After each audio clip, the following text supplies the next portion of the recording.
იქიდან გამომდინარე, რომ ჩვენ მოქალაქეები ხართ და თითოეული ჩვენთან არის ძალიან დიგვასები ხართ. უყურადღებოთ არ დაგტოვეთ და პატარა საჩუქარი რაც შეგვეძლოს საერთოდ გაგიგეს.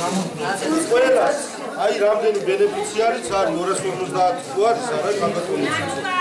სიმბოლურად რა ყურადღება რომ გამოგხატა და სიყვარულო დაგვედასტურები და თქვენდა. რაც შეგვეძლო ბევრი არ არის, მაგრამ გულით არის მოწმული.